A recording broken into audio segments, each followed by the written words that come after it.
نگین اینطور کرد. نگین پوشید رفت جلو. منم دنبال نگین اینطوری. پسر فکرم آخه چی شده؟ همون پسر ایران. چی شده مگه پوری؟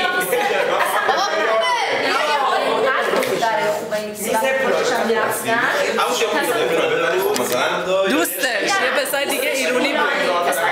ایرانی بود. بعد من اینا حالا فکر کنم من اصلا تیپ کلاب نیومدم، یه لباس یقه اسکی پوشیدم تو سرما مثلا بدونم رفتیم بیرون یا نگین و من به نگین کردم تو با همه آدمش سرویس باز کنم با کسایی دیگه پول داده یه احساس عذاب باشم و یه نگین تو کرد بریم من رفتم نگین میگرنم پشت پسر تا دم کلاب اومد بناساره بایستاب نگهش داشت ما رفتیم پسر اینطوری شده اصلا اینطوری بود که این همه پول ما رو داده عاشق نگینم یکی اینقدر احمق میتونه باشه که اونا عاشق تو بود؟ نگین ببین این پسره میخواست یک چیزی مثلا بزنه سیاپوسته کی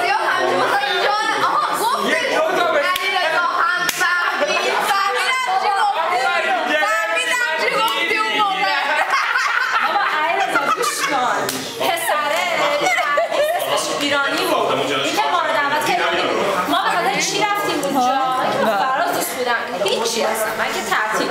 نگینم که اونجا هیچی مونا خوشش اومده در دوست این آها نگفت این کلمه رو نگفتم بگم چه خری شده بود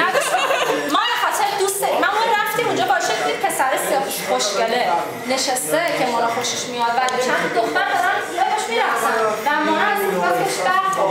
جای ما نبود اونجا. خیلی باشه اصلا چی نیست اصلا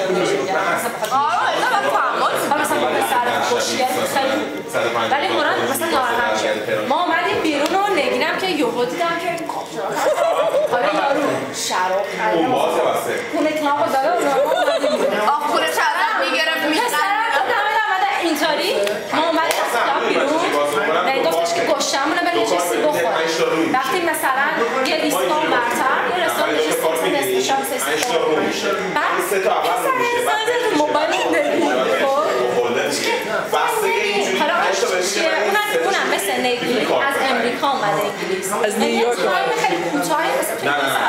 بعد ساعتی بودم که ما مثلا پی اچ دی دارم ما باش پروفسوره به نگین گفتش که نگین کجایی نه نگین گفتش که ما داریم فلان رستوران شام بخوریم میخواین بیاین این مثلا پول جمع میشد نگین مادر غذا بعد پسر به پسر گفت بیان قصد کرد به نمیتون نیچه کرد پسر که احمقه که چون واقعا تو فکرش این شهر برای یک از ماها باشه باشیه بگرنه این همه پول شراب این همه پول کلاب و اینا نمیده بگو آدم که انقدر احمقه بهتر که همچون احمق بمونه بعد پسر کوبید تا اونجا اومد نگی زنگ زد به آژانس گفت بیا دنبالیم به پسره زنگ زد گفتش که ما راننده‌مون داریم یا دنبالیم داریم وای پسر یک شب